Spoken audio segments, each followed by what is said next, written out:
All right, let's talk about some stuff. If you're new here, and a lot of you seem to be, so thank you for being here.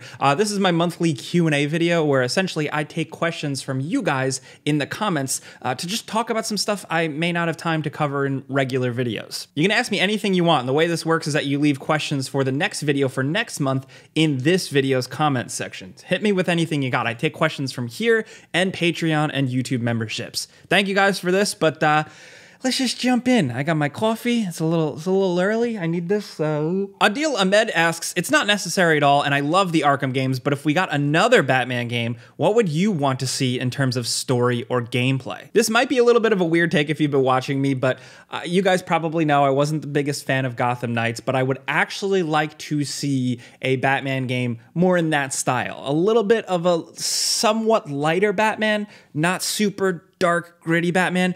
That being said, like, dark Batman is my favorite. Like, I'm not gonna lie. The darker, the meaner, the grittier Batman is, I just really tend to like that. But I understand the whole big picture of Batman and his character, and there's a lot of room for lighter, fun stuff. And I don't mean like goofy, like Adam West Batman, but just a little bit more like straightforward, the traditional Batman comic book, especially with some recent runs, have moments of levity and a little bit more character to Batman. A Batman that'll even crack a smile once in a while, if you will. That I think they could have something interesting there. I will say there were rumors years ago of Rocksteady working on kind of like a Silver Age superhero game with, say, like old school Batman, Wonder Woman, Superman. When that idea was floating around, I was really excited for that just because it sounded so different. So that's where I'm at now. It's going to be hard to make another game that compares to that Rocksteady Arkham Batman style.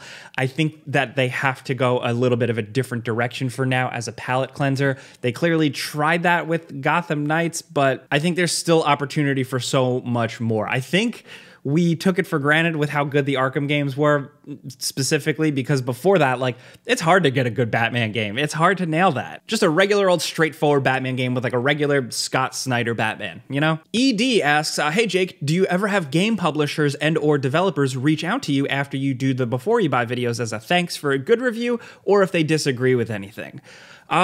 Here and there. My favorite example is Gun, the people who make a lot of asymmetrical multiplayer games. They made the Friday the 13th multiplayer game. They also now are working on the Texas Chainsaw Massacre game. They kind of like reposted one of my videos. I think not even a Game Ranks video. Was it a Game Ranks video or a Jake video? I don't know. They posted one of my words and they said, hey, this has got some pretty harsh criticism. Like they definitely have some constructive criticism and we respect it and we're like thankful. Like they just had a really cool response. They were like, all right, he pointed out the goods and the bads and we like him and thanks. And I don't get like a lot of attention from developers or anything. Like, so I just thought that was cool. I think that was very well handled. They took some criticism on the chin and they even put the video out for their community, for their audience to say, hey, here's a guy who likes our game, has some issues with it. Yeah. Roland Boyden asks, hey Jake, what's your favorite ever depiction of New York City in a video game? Do you think you'll ever get to the point where like a franchise incorporates a true one-to-one reproduction? And is that something you'd be there for, or do you just not feel like you need? So I think I remember The Getaway being, I think they billed it as like kind of almost a one-to-one of some of London. And that felt interesting. It had a lot of monotonous just space. Granted, that was a PlayStation 2 game, but I still thought it was kind of cool. It gave a sense of size to everything that I actually think I could do with a game that does a reproduction like a one-to-one of New York. The island of Manhattan, yeah, the neighborhoods are really different, but I think there's a lot of fun to be had in like Queens. I'll go back to like, of course, like Grand Theft Auto 4, but like that shows just how exciting all the other boroughs can really be. But a game's best recreation, Rocheman also responded, big viewer of the channel, big fan of him. He said it's Spider-Man Miles Morales, and I definitely agree with that. Like you could say a regular Spider-Man PS4 because it's cool, like it's in the fall, but there's they do a really good job with Miles Morales of like the wintertime feel of the city, the lights, everything. I think New York City really transforms around the holidays, and I thought that game did a pretty good job of nailing it. And even holidays aside, just like the cold, the snow, it just felt right, like down to little things like how characters dressed and stuff. And then he also pointed out The Division, and I agree with that. That's pretty much my number one. I've said it before, like The Division, you can take issue with those games, but I think Massive Entertainment, who develops those, I think they build incredible realized worlds. Like they really understand how to capture the feel of a place. They also did it with Washington, D.C. in The Division too, but for the original Division, they got the feel of some areas so right, it's eerie. Some of my favorite moments of that game were just walking around, patrolling the streets and looking around and going, holy shit, there's that. Holy shit, there's that. Wow, that intersection really feels like that. And not even feels like that because like it has the iconic location, but like the dimensions of the streets are right. Like nothing's out of whack. And like I really wish like, you know, they moved on to The Division 2 and like how games as a service games work. I really wish like that city could be preserved. And I almost wish Ubisoft would take all the work they did on that city and like use it for something else because it is incredible. Also, 2 bonus games. I actually mentioned this in like one of my last videos.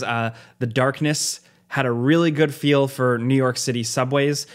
Obviously not a one-to-one like perfect thing, but really close, really good with the vibe, the lighting, the atmosphere, the look of the tiles, and also the original Max Payne, Roscoe Street Station, the sounds, the look of it, the dinginess of it.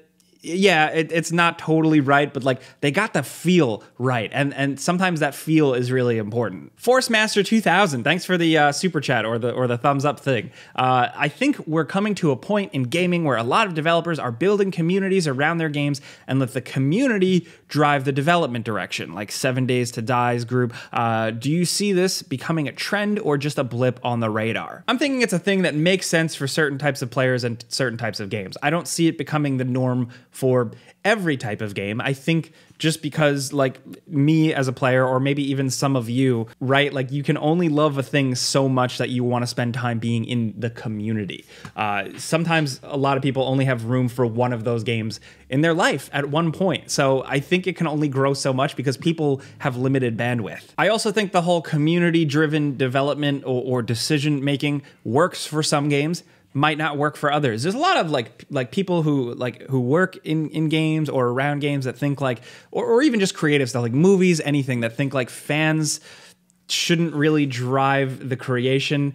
And I think I'm of 2 minds there because like I think they both like a creative, like an artist, someone who just wants to make a thing brings a lot to the table, but I think fan passion also brings a lot to the table, and I think they both bring different strengths. So if anything, this is kind of like a good marriage between the two. Me personally though, I just don't really engage in a lot of those games. It's not like I don't like them or anything. It's just, you know, I like to just jump on to the next thing. It's always how I've always played. But I think ultimately with most games as a trend, like for those specific games, I think it's been a net positive. I think if you are buying something, it is good to at least somewhat have a voice, somebody to reach out to and be like, I bought this game and the gun in the game doesn't work. Can you please fix it? And then they go, okay, sure, right away. How do you want it fixed? That can get a little dystopian, but you know, that's a broad example, but yeah. Hey, now next up, this episode is sponsored by PayPal Honey. It's the #1 shopping tool in America, and it's kind of like a quick hack or a cheat for when you're buying stuff online. That's it. I mean, hey, I don't know if you've been living under a rock, but gaming is expensive, man. So like if you're buying accessories and stuff online,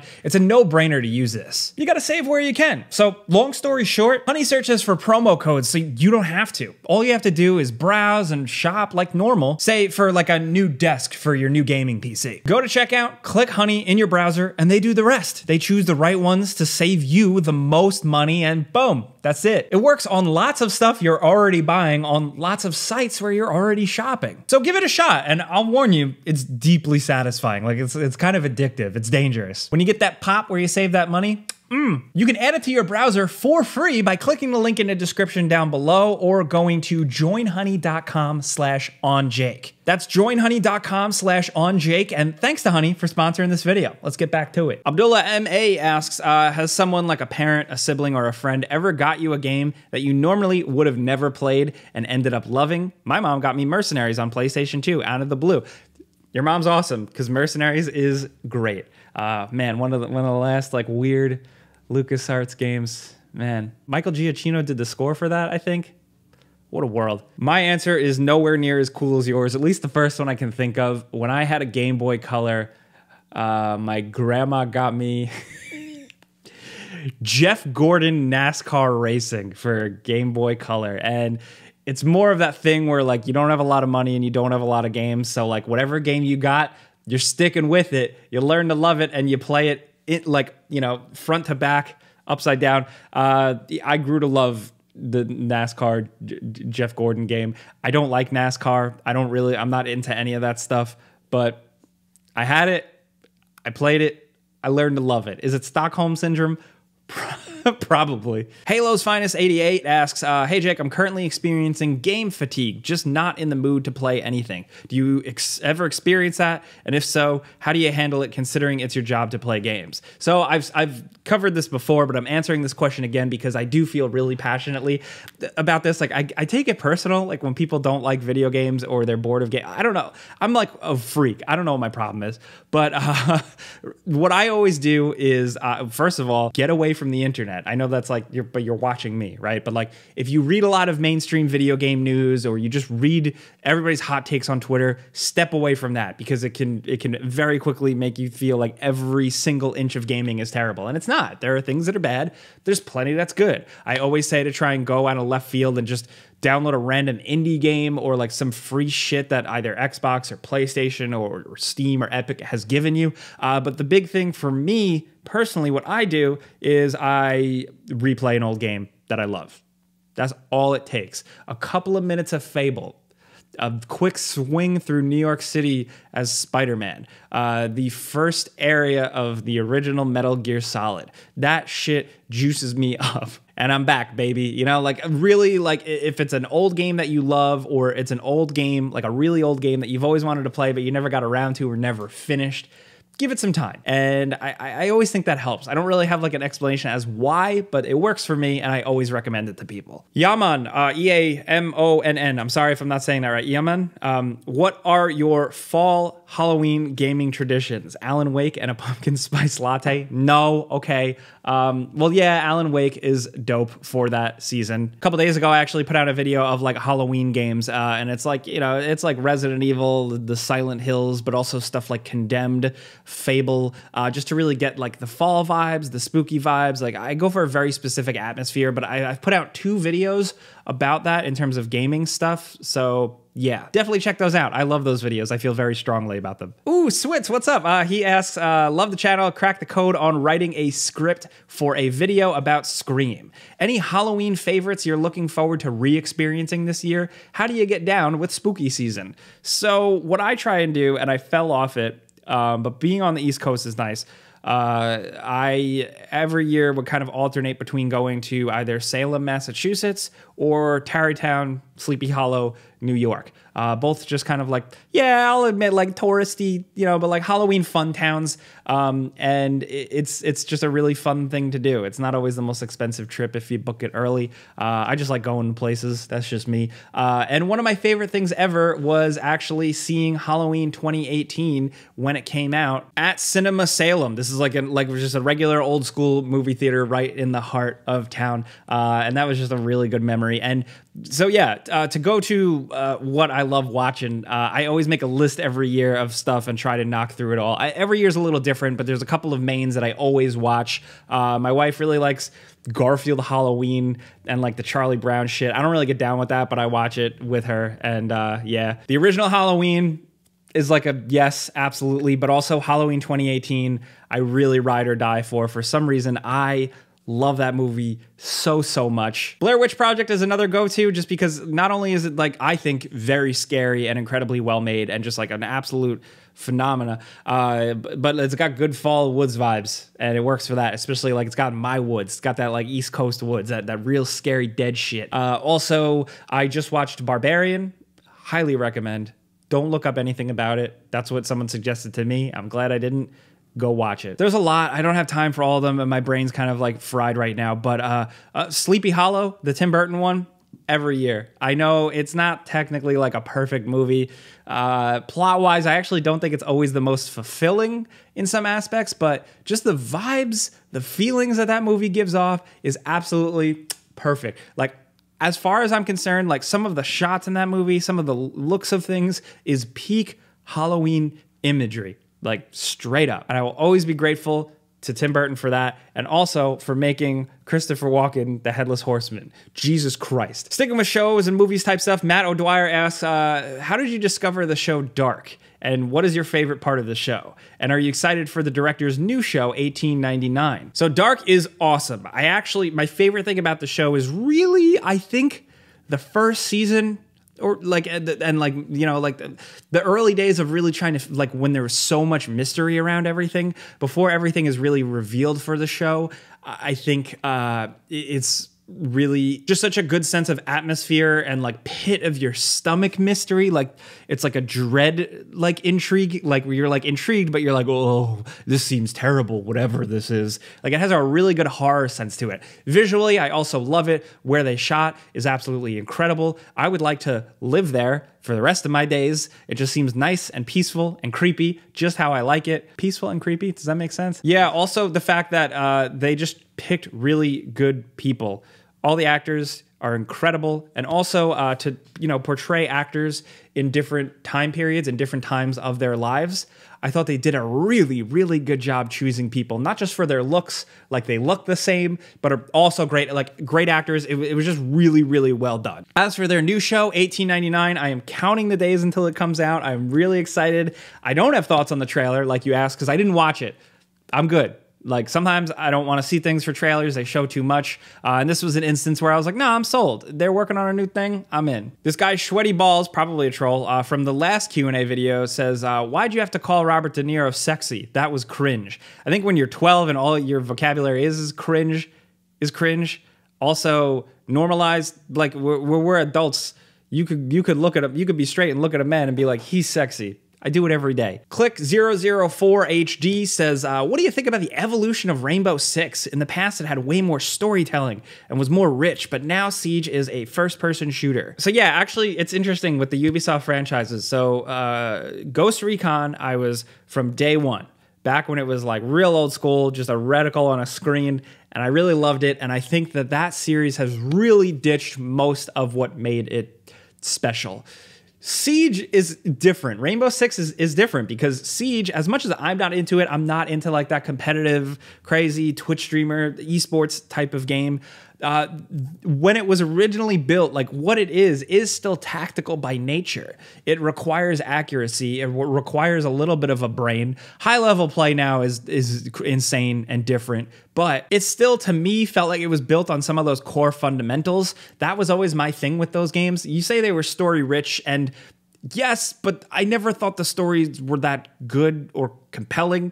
The characters had cool names, though. I'll give them that. That's just some Tom Clancy shit. But I just really prefer, like, you know, Rogue Spear to Vegas, just like how they were, you know, more single player experiences, pretty much. There were, throughout the years, multiplayer options and stuff, but I like playing them alone against really smart AI, trying to complete these missions flawlessly. But again, I am happy that at least Siege somewhat has some of that DNA. I'd love to for them to take those gameplay elements and reintegrate them into a new single player experience, because the game does play really well and I would love to see that. So give me that. Mike P says, I still want the canceled Prey 2 Space Cyberpunk. Yes, that isn't even a question, but I included it because I think about that stupid game like once a week. That was like my most anticipated game for years, and then it was like delayed, and then it was kind of like it went dark, and like I was still excited. And it just sucks that never was a thing, man, because visually it looked so cool. If they actually made a game that looked like that, and it seemed like from the leaked footage they actually were, it could have been really special. Matan Revivo asks, Jake, you invented the phrase video game ass video game. I don't think I invented it. I think I got it from somebody else, to be fair. But yeah, he says, recently I took my friend's old PS3 and played a bunch of games like Dante's Inferno, Dead to Rights Retribution, Asura's Wrath, Shadows of the Damned, Wet, Condemned 2, Bloodshot. My question is, do you think the 7th console gen is the one with the best video game ass video games? I'd say yes. I think the PS2, first Xbox, had a lot that like were almost like Haven. What's that future one? What's that future one? Advent Rising. Like it had ambitious stuff that ended up not being too great, where the PS3 360 era still had that same energy that executives doing cocaine and greenlighting whatever crazy game energy, but a lot of them turned out really good. Time Shift, 50 Cent, Blood on the Sand, Deadly Premonition, Alpha Protocol, The Saboteur, Enslaved. That game was wild. I think Vanquish came out at that time. Like there was some crazy weird shit, and also a lot of fucked up stuff that didn't quite, you know, but like it was still, you got to give them points for trying and being creative, and you love to see it. And that generation was great for stuff like that. But I think that's a good time to wrap up. So like I said, I definitely want to hear from you guys what you think about all my weird hot takes and opinions, but also your questions for the next one. Give me some wild stuff. Let's go. Let's get deep. Let's get dark. If you like what I'm trying to do here, I'm just talking about stuff I love. And with this type of video, it's kind of just something you put on the background and listen to me yap. If you like that, clicking a like button helps me. Thank you. And thank you guys all for being here. A lot more of you are here. It's pretty wild, but I appreciate you. Thank you for being here. I'm Jake Baldino. Subscribe because video games, pizza's on me.